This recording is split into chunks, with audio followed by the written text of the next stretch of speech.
twongeye turatomboye bana b'Imana kuba duhamagana Nyagasani ku neza ye, ku izina ry'Imana Data na Mwana na Roho Mutagatifu, amen. Amahoro bana b'Imana, nimuhumure, Imana iradukunda, ije kutugira neza kuri uyu wa kabiri w'icyumweru cya gatatu cy'igisibo, tariki 10 Werurwe 2026. Dore amasomo agiye kuduhuza n'ab'ijuru. Isomo rya mu gitabo cy'umuhanuzi Daniyeli, umutwe wa 3, umurongo wa 25 n'umurongo wa 34 kugeza kwa 43. Azariya amaze kujugunywa mu itanura, yarahagaze abumbura umunwa hagati mu ndimi z'umuriro, asenga agira ati: Nyagasani, gira izina ryawe rike guhora udutererana, kandi ntuvuguruze isezerano ryawe. Witwambura ubuntu bwawe, ugira urukundo wakunze Aburahamu inshuti yawe, Izaki umugaragu wawe, na Yakobo intungane yawe, ari wasezeranyije kuzaha umuryango munini ungana n'inyenyeri zo mu kirere cyangwa umusenyi wo ku nkombe y'inyanja. Nyagasani, dore mu mahanga yose twahindutse ubusa, dore turasuzugurwa n'isi yose kubera ibyaha byacu. Ubu ntitukigira umutware, umuhanuzi cyangwa uwatuyobora, nta bitambo bitwikwa cyangwa ibindi bitambo, nta maturo cyangwa se ububani, nta n'ahantu hatunganye twaguturira ibitambo kugira ngo turonke imbabazi zawe. Ariko nibura Nyagasani, unyurwe n'umutima ubabaye kandi ucishije bugufi, nk'ibitambo bitwikwa bya za rugeyo n'ibimasa, ibihumbi n'ibihumbagiza by'abana b'intama b'imishishe. Ibyo nibibe uyu munsi igitambo cyacu imbere yawe, maze kigushimishe tubone kugukurikira byuzuye, kuko abakwiringira batazakorwa n'ikimwaro. Twiyemeje ubu munsi kugukurikira n'umutima wacu wose, kuko ubaha no gushakashaka uruhanga rwawe. Tuvane mu kimwaro, utwiteho ukurikije impuhwe zawe n'ubuntu bwawe bw'igisagirane. Dukirisha ibikorwa byawe by'agatangaza Nyagasani, maze uheshe izina ryawe ikuzo. Iryo ni ijambo ry'Imana. Zaburi ya 25. Uhoraho, ibuka ineza yawe n'urukundo rwawe. Uhoraho, amenyesha inzira zawe, untoze kugenda mu tuyira twawe. Nyobora mu kuri kwawe kandi ujye umbwiriza, kuko ari we Mana nkesha umukiro wose. Uhoraho, ibuka ineza n'urukundo wagaragaje kuva kera na kare. Ntiwite ku byaha n'amafuti nakoze nkiri muto, ahubwo unyiteho ukurikije impuhwe zawe. Ugirire ubuntu bwawe Uhoraho. Uhoraho agwa neza kandi n'indakemwa, nicyo gituma abanyabyaha abagarura mu nzira nziza. Abiyoroshya abaganisha ku butungane, abacisha make akabatoza kunyura mu nzira ye. Amayira yose y'Uhoraho n'urukundo n'ubudahemuka, akabigirira abakomera ku isezerano rye no ku mategeko ye. Ibanga ry'Uhoraho ribwirwa abamutinya, maze akamenyesha isezerano rye. Uhoraho, yibuka ineza yawe n'urukundo rwawe. Nyagasani Yesu nabane namwe. Amagambo y'Ivanjili ntagatifu uko yanditswe na Matayo, umutwe wa 18, umurongo wa 21 kugeza kwa 35. Muri icyo gihe Petero yegera Yesu aramubaza ati: Nyagasani, uwo tuva inda imwe nacumuraho nzamubarire kangahe? Nzageza ku nshuro ndwi? Yesu aramusubiza ati: sinkubwiye kugeza kuri 7, ahubwo kuri 77. Nuko rero ingoma y'ijuru imeze nk'umuntu washatse ko abagaragu be bamurikira ibintu bye. Atangiye kumurikisha, bamuzanira umwe wari umurimo amatara nk'ibihumbi 10. Uwo muntu abuze icyo yishyura, shebuja ategeka ko amugura, we n'umugore n'abana be n'ibye byose, bityo akaba yishyuye umwenda we. Nuko umugaragu arapfukama, arunama avuga ati: nyorohera, nzakwishyura byose. Shebuja agize impuhwe aramurekura, kandi amurekera uwo mwenda we. Uwo mugaragu akivaho, ahura n'umwe muri bagenzi be wari umurimo umwenda w'amadenari 100, amufata mu muhogo aramuniga ati: ishyura ibyo ndimo byose. Nuko mugenzi we amupfukama imbere, aramwinginga ati: nyorohera, nzakwishyura. Ariko ntiyabyemera, ahubwo aragenda amuroha mu nzu y'imbohe kugeza igihe yishyuriye umwenda we. Bagenzi be babibonye birabarakaza cyane, niko kujya kubwira shebuja ibyabaye byose. Nuko shebuja aramutumiza, aramubwira ati: wa mugaragu mubi we, nakurekeye umwenda wawe wose kuko unyinginze. Wowe se ntiwagombaga kugirira mugenzi wawe impuhwe nk'uko nazikugiriye? Shebuja ararakara, amugabiza amubabaza kugeza igihe yishyuriye umwenda we wose. Nk'uko Data wo mu ijuru azabagirira, nimutabarira bagenzi banyu mubikuye ku mutima. Iyo ni Ivanjili ntagatifu. Nk'uko Data azabagirira, nimutabarira bagenzi banyu mubikuye ku mutima. amen, amen, amen. Bayoboke b'Imana nimugire amahoro. Twongeye turatomboye, twageze kuri buri munsi. Kuri buri munsi ujya uhava hari ikintu gishya wabonye, kuko Yezu atambutse ibintu bishya ngaha agira ngo utore mu cyawe nanjye ntore mu cyanjye, maze twese turushaho kugenda turumbuka imbuto nziza buri munsi. Hari umuhanga avuze ati impano ikomeye waha undi iruta izindi zose yitwa impano nyine, ni ingabire, ni impano. Impano rero yitwa mu gifaransa le pardon. Le pardon. Impano isumba izindi zose yitwa le pardon. Mubyeyi uri kubyumva? Impano isumba izindi zose yitwa le pardon, yitwa imbabazi, gutanga ndetse no gusaba imbabazi. Iyo niyo mpano ikomeye waha mugenzi wawe. Nawe numuha umwenda ni byiza, ukamuha ishati ni byiza, ukamuha amafaranga, ukamuha inkweto, ukamuha utuntu twose twiza two kuri iyi si ni byiza. Ariko mu gihe utaramubabarira ntabwo urahagera aho ngaho. Mu gihe utaramubohora nta hantu hakomeye uragera. Mu gihe utaramusaba imbabazi mubyeyi, uzamenye ngo hari ahantu hakomeye utaragera. Amasomo y'uno munsi agiye kugaruka ku mbabazi, impuhwe. Za mbabazi ushobora kugira mugenzi wanjye wandakaje, wancumuyeho, wangiriye nabi, nuko nkaza guterura kuri wa mutima w'impuhwe, nkavana muri wa mutima w'impuhwe nkababara mugenzi wanjye. Isomo rya mbere tumaze kuzirikana yo mu gitabo cy'umuhanuzi Daniel iratwibutsa ko icyaha gikoze abantu isoni, ko ari n'ikimwaro. Ubwo bari mu buhungiro, bari mu ijyanwa bunyago, ariko bafite nostalgie, bafite urukumbuzi rukomeye. Bakumbuye ubutambiro, bakumbura bya bitambo, bakumbura uruke ku Mana. Kubera iki? Icyaha kibagejeje kure mu mahanga. None Daniel atakambye, ari gusanya gasana imbabazi ngo abatabare byibuze icyo cyaha akibakize, icyo kimwaro barimo. Ngo gutakambira Imana ngize imbabazi, kumva ko ndi umunyabyaha, ngomba gutakira Imana ikambabarira. N'ivanjiri uno munsi naho yagarutse ku mbabazi, impuhwe. Za mbabazi tugomba kugira, imbabazi zitagira umupaka, kubabarira nta mupaka. Mu kuzirikana ku mbabazi, reka tuzirikane ibintu bitatu biza kugukebura nawe ahantu hose wajya gutanga impano. Bikwenda kuvuga za nyirarureshwa, rimwe na rimwe zishimisha abantu ariko ku Mana ntizigereyo. Ubundi akenshi dukunze gutanga impano, tugatanga ibishimisha bagenzi bacu cyangwa natwe bidushimisha, ariko tukaza kwibagirwa icyo umuntu akeneye. Nutanga impano ujye uvuga uti harya akeneye iki? Nta kindi akeneye. Ashobora kuba akeneye imbabazi imbere ya byose, akeneye impuhwe. Ingingo ya mbere tugiye kubona ni umurongo w'imbabazi, umurongo w'impuhwe umeze utubundi. N'ibintu bibiri. Mu gihe umurongo w'abantu witwa ngo icyaha, igihano, le péché et la punition, aho abantu benshi niko dukunze kubigenza. Iyo umuntu yakoze icyaha, kumva nta kindi cyakurikiraho usibye gukurikiza itegeko, tukamuhana no kumuhanura bitabuze, tukamushyira mu buroko akagumayo, ndetse no kwica bitabuze tugashaka n'uburyo twamwica. Ngo umurongo w'abantu. Niba ndi kubihinyuza, ni kangahe mugenzi wawe yagucumuyeho cyangwa yaguhemukiye wowe ntumwishyure? Umurongo wa kabiri ni umurongo w'Imana. Umurongo w'Imana rero utandukanye nanjye kuvuga kuri n'uw'abantu. Mu gihe umurongo w'abantu punition égale péché, péché égale punition, ku Mana ho ntabwo ari uko bimeze. Ahubwo péché ikurikirana n'iki? Na le pardon. Icyaha gikurikirana n'imbabazi z'Imana, impuhwe z'Imana. Le péché est la miséricorde divine. Icyaha n'imbabazi z'Imana.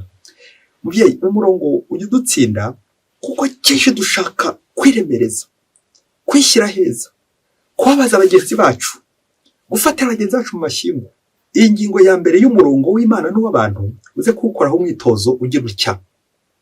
Ese bibaye ngombwa ko amakosa yose wakoze, buri kosa ryose wakoze rikabona igihano cyaryo, waba usigaranye ingingo zingahe ku mubiri wawe? Ukurikije inshuro wibye ako kaboko karekare kawe, waba usigaranye iki? Ukurikije inshuro wasambanye ako kaguru kawe karekare, waba usigaranye iki? Ukurikije inshuro wabeshye uwo munwa muremure, waba usigaranye iki?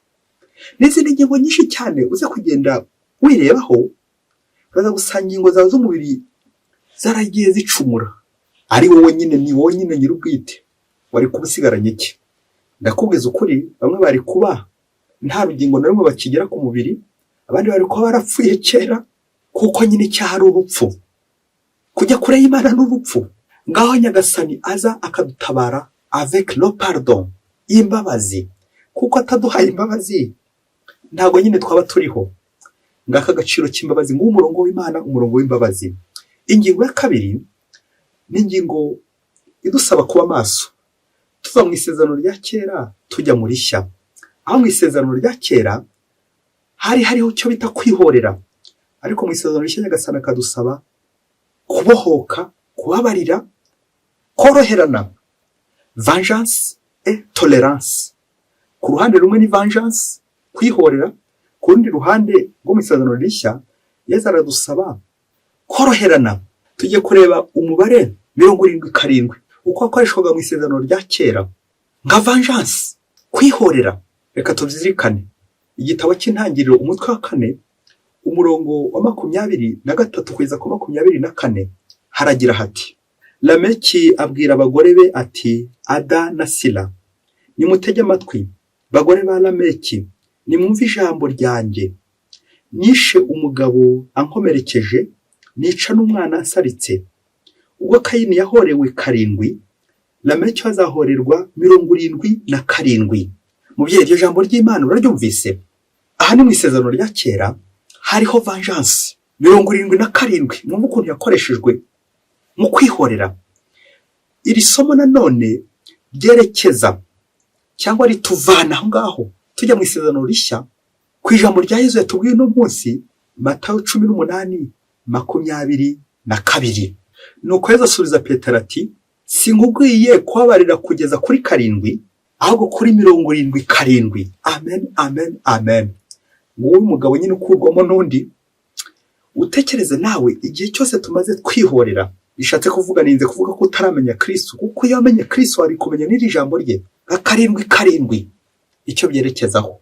Izi shuro uzigezaho, turaza kubona ko Yesu ari kuvuga 7 byerekeza ku butungane, ndetse 7 inshuro nyinshi ntabwo ari umubare ashaka kuvuga nyirizina, ahubwo ashaka kuvuga imbabazi z'Imana zitagira umupaka.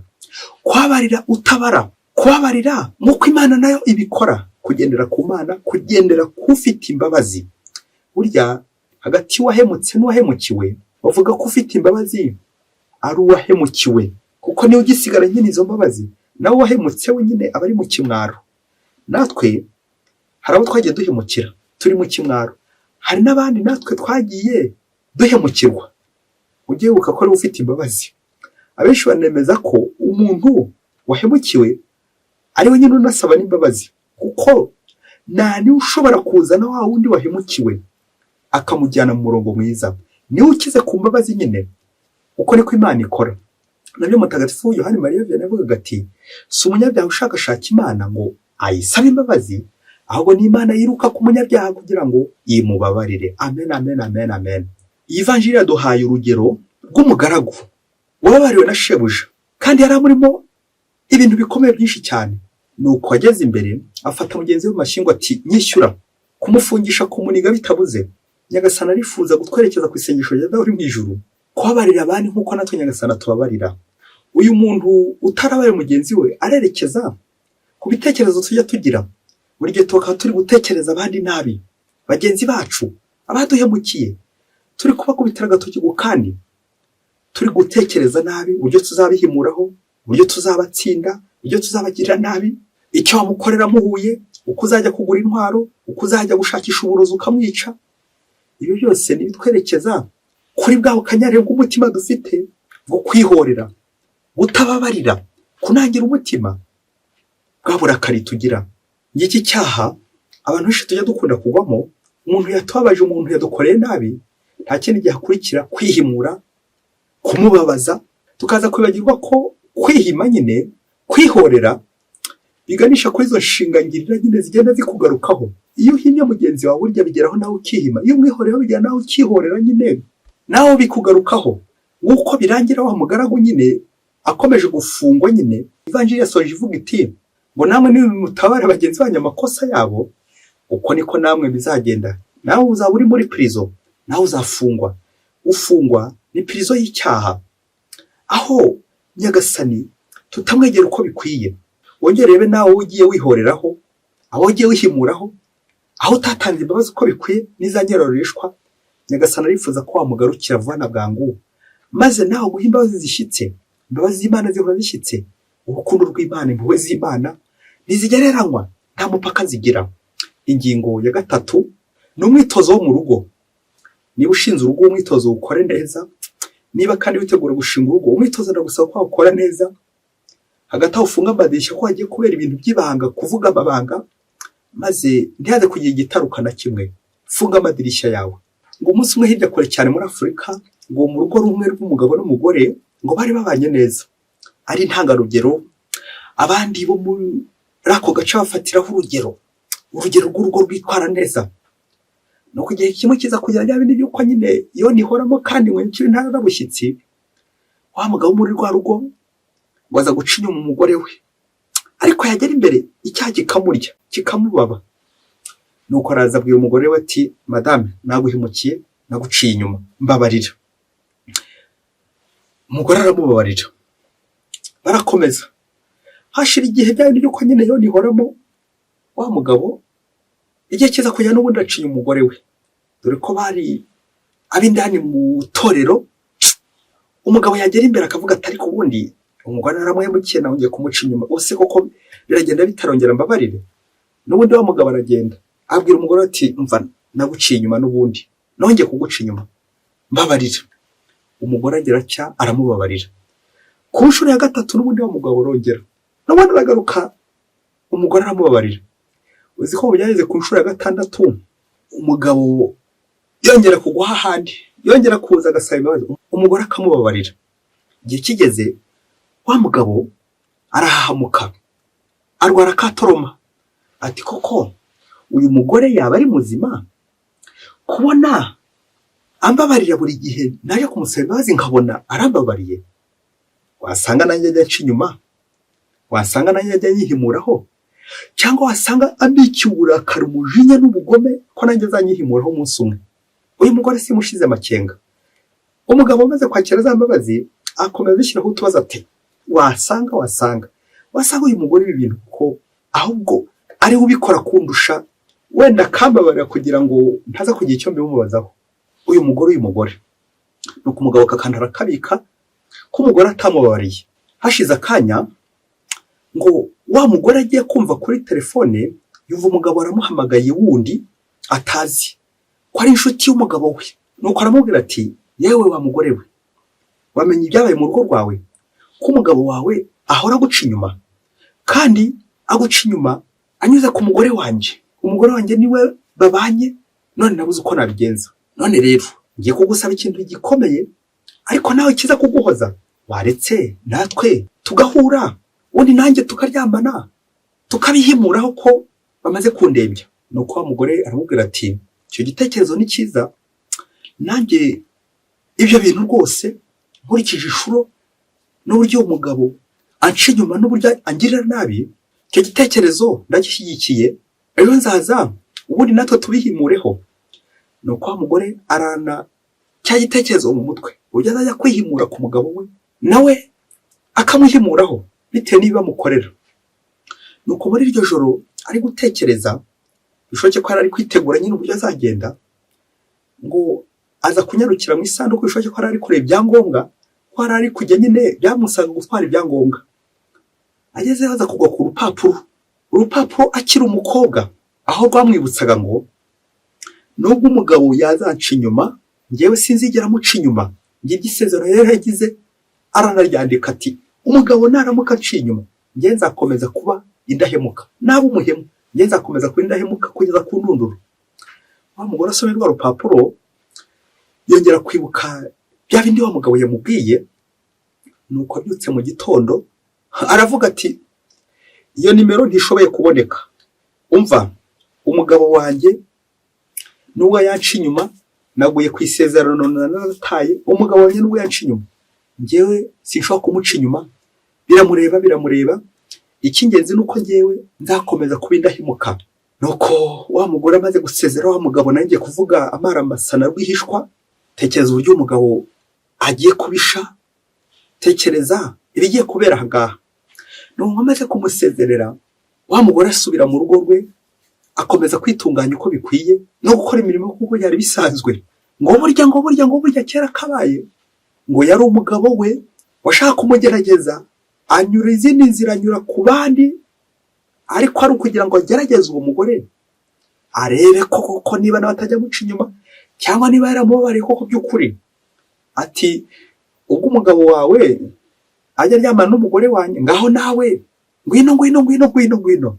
Wa mugabo amaze kumva ryasezerano umugore afite, nuko araza maze apfukama imbere ye atangira kurira ati madame, noneho menye ko unkunda bikomeye, menye ko wambabariye, najyaga nshidikanya ku mbabazi wampaye, najyaga nshidikanya nibaza koko niba nanjye utajya unca inyuma, none koko ngiye nabyemera, ngiye nakubona, warakoze, mfashe icyemezo cy'uko wambereye indahemuka, njye nkubera umuhemu, mfashe icyemezo cy'uko nanjye koko ngarutse noneho burundu, sinzasubira.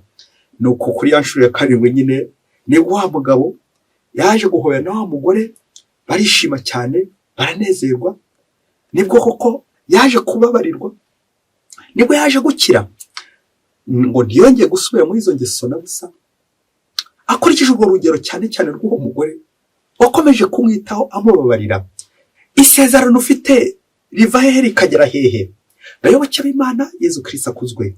Ngize imbabazi, ngize impuhwe, kugera kuri karindwi, mbakugeze ku butungane, mbakuretse ya ngeso mbi, mbakuretse cya cyaha, mbakuretse cya gicumuro cya kindi cyose cyabazaga mugenzi wawe, mbaka ukizinutswe, ugendeye neza mu nzira z'Imana. Reka dusoreze ku bintu bitatu biza kugukebura nawe ahantu hose wagiye uregeza, ahantu hose uzajya ubabarira, ahantu hose wabikiye mugenzi wawe akantu. Icya mbere ni ugushidikanya ku bantu. Narinjye kuvuga ko byemewe gushidikanya ku mbabazi, kuko imbabazi abantu nyine zitaba zishyitse, n'igipimo kidashyitse. Rero kwirirwa uvuga uti bo umugore ntiyambabariye, umugabo ntiyambabariye, ibyo birasanzwe ku bantu, kuko umuntu nyine imbabazi ze zicagase. Na niyo mpamvu turebera ku Mana yifite imbabazi zisendereye, yitubabarira nta kiguzi, yitubabarira nta kindi kintu twayihaye.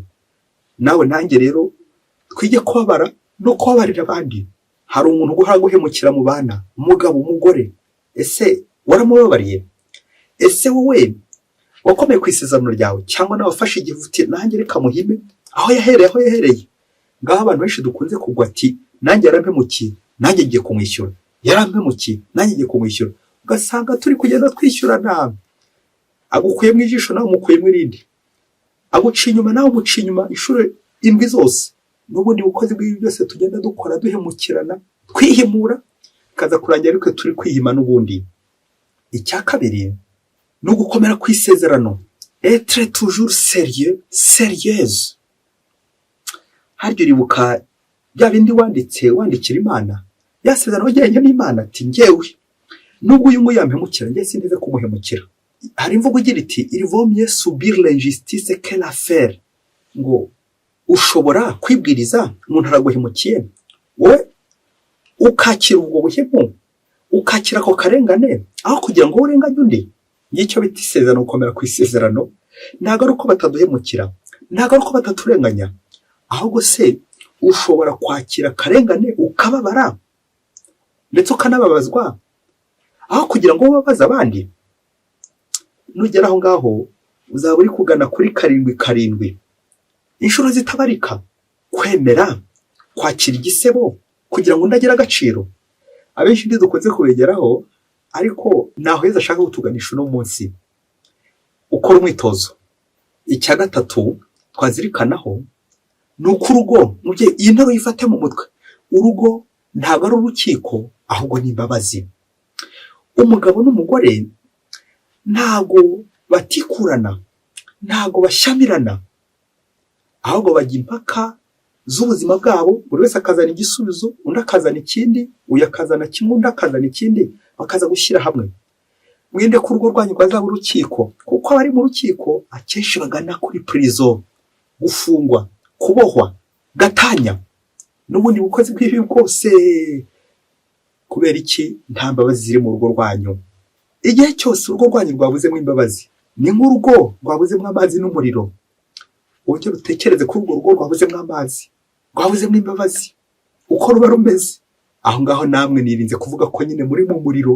Mu gusoza, reka dusoreze ku isengesho rya Dawe uri mu ijuru, aho Nyagasani adusaba utubabarire ibicumuro byacu nk'uko natwe tubabarira abaducumuyeho. Amen, amen, amen. Nawe nanjye twongere twirebe, turebe ahantu hose twagiye tugundiriza umutima wacu, tukanangira, tukaba tuboshywe, dufite ikimwaro, dufite inenge.